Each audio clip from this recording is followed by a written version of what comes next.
आज की ताज़ा खबर 2026 की पिच पर बिछेगी 5 राज्यों की चुनावी बिसात। एनडीए से ज्यादा इंडिया ब्लॉक की अग्नि परीक्षा साल 2025 बीत चुका है और 2026 की दस्तक के साथ ही देश के 5 राज्यों में विधानसभा चुनाव होने हैं। पश्चिम बंगाल, असम, केरल, तमिलनाडु और पुडुचेरी। इन राज्यों के चुनाव में बीजेपी नेतृत्व वाले एनडीए से ज्यादा विपक्षी गठबंधन इंडिया ब्लॉक साख दांव पर है। साल 2025 अलविदा हो चुका है और नए साल की दस्तक के साथ हम 2026 में दाखिल हो गए हैं। भारत के सियासी परिदृश्य के लिहाज से 2026 को चुनावी साल के तौर पर देखा जा रहा है। साल का आगाज महाराष्ट्र के बीएमसी सहित 29 महानगरों में निगम चुनाव हैं तो दक्षिण भारत से लेकर पूर्वोत्तर तक विधानसभा चुनाव होने हैं, जिसमें असल इम्तिहान एनडीए का नहीं बल्कि विपक्षी गठबंधन का होने वाला देश के लिए 2026 पूरी तरह चुनावी साल रहने वह है।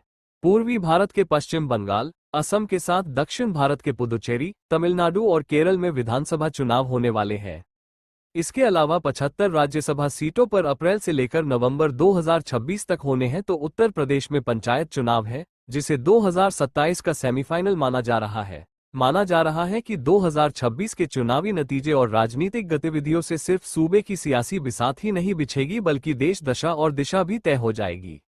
ऐसे में राजनेताओं की बयानबाजी और हर रोज हो रही योजनाओं के ऐलान के चलते इन राज्यों में चुनावी माहौल पर सियासी रंग चढ़ चुका है। साल 2026 में 4 राज्य और एक केंद्र शासित प्रदेश में विधानसभा चुनाव होने हैं। असम, केरल, तमिलनाडु, पश्चिम बंगाल और केंद्र शासित प्रदेश पुडुचेरी में विधानसभा के चुनाव होने हैं। असम विधानसभा में 126 सीटें, केरल में 140, तमिलनाडु में 234, पश्चिम बंगाल में 294 और केंद्र शासित प्रदेश पुडुचेरी की विधानसभा की 30 सीट है।